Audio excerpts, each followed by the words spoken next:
All right, everyone, welcome back.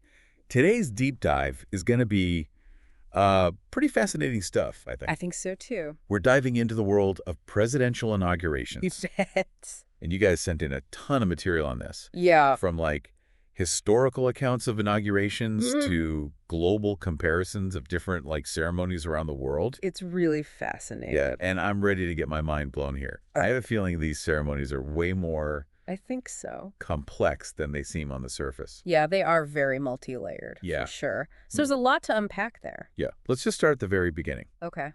Your notes mention that inaugurations have roots in ancient history, Yeah. like way back to like kings and pharaohs. Mm-hmm. What was the purpose behind those early ceremonies? Well, I think it's about Yeah. I mean it's such a display of power, isn't it? Right. It's imagine Yeah. ancient Rome, a newly elected emperor being inaugurated in front of the entire city. It's a visual spectacle that solidifies their claim to power.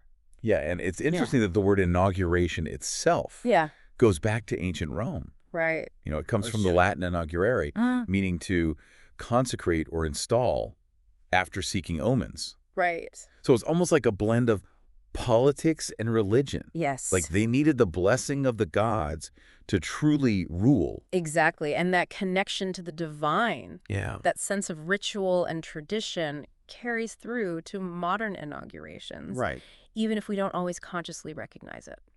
Okay, so Yeah. how did we get from those ancient rituals Yeah. to what we see today? Right. Your research mentions European monarchies playing a key role. Absolutely. Right. Think about coronations, Yeah. the anointing of kings with holy oil, Uh-huh. swearing of oaths on sacred texts. Right. These elaborate ceremonies, often steeped in religious symbolism, were all about solidifying the monarch's right to rule. And it's fascinating to see how those traditions influence the development of democracies like the United States. Right. We have the Constitution, a document crafted by the Founding Fathers Mhm. who were acutely aware of history and the importance of establishing legitimacy. Precisely. And that's where the oath of office comes in. It's Yeah. enshrined in Article 2 of the Constitution, Right. a direct link to those ancient oaths taken by kings and emperors. Right. It's not just symbolic, it's a legal act. Right. The moment when the president truly assumes the mantle of power. And the words themselves are so powerful. Yeah. I do solemnly swear that I will faithfully execute the office of President of the United States and will, to the best of my ability, preserve, protect, and defend the Constitution of the United States. Right. It's like a pledge to uphold the foundations of the nation. It's a moment that transcends the individual. Yeah. It connects the new president to every president that came before, Yeah. linking them to a chain of history and democratic principles. Speaking of history, let's talk about that very first U.S. presidential inauguration. All right. George Washington, April 30th, 1789, in New York City. Uh-huh. It sets the stage for everything that follows. Right. Did they always hold the inaugurations in the same location? Not at all. No. Early inaugurations were held in various cities, reflecting the shifting political landscape of the young nation. Makes sense. It wasn't until Thomas Jefferson's second inauguration in 1801 that the ceremony was held at the newly constructed Capitol building in Washington, D.C., Okay. setting a precedent that continues to this day. And it's not just the location that's changed. Right. We also saw a shift in the date from March 4th to January 20th. Uh-huh. I'm guessing that's tied to the 20th Amendment. You got it. Yeah. That amendment, ratified in 1933, shortened the lame duck period between the election and the inauguration, Yeah? streamlining the transition of power. So we've talked about the oath, the Uh-huh. location, the date. Yes. What are the other elements of a U.S. inauguration? Like, help us unpack the anatomy of this event. Well, there's the inaugural address, of course. Right. This is the new president's chance to articulate their vision for the nation, Mm-hmm. to set the tone for their administration. Right. Some inaugural addresses have become iconic, like Lincoln's second inaugural, Oh, yeah. delivered amidst the turmoil of the Civil War. Right. His words, focused on unity and reconciliation, offered a path forward for a divided nation. Lincoln's second inaugural is a perfect example of how Mhm. these speeches can be more than just words. Yes. They can shape public opinion, Mm-hmm. influence policy, and even inspire generations. Absolutely. And beyond the address, there's a whole tapestry of symbolism woven into inaugurations. Yeah. The use of specific Bibles, the Mhm. parade down Pennsylvania Avenue, Oh. the inaugural balls.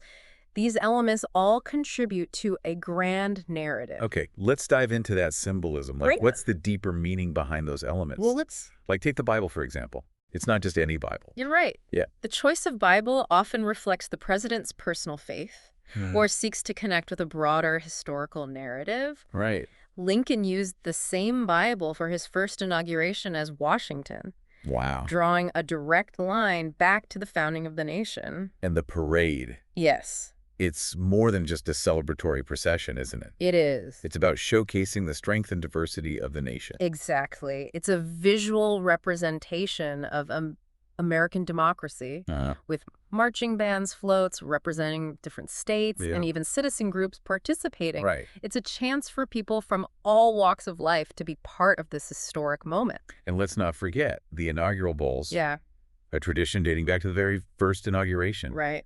They've evolved over time, haven't they? They have. Yeah. What began as relatively small elite gatherings have transformed into massive celebrations Oh. with thousands of attendees, musical performances, and elaborate decorations. It's a way to mark the beginning of a new era with festivity and optimism.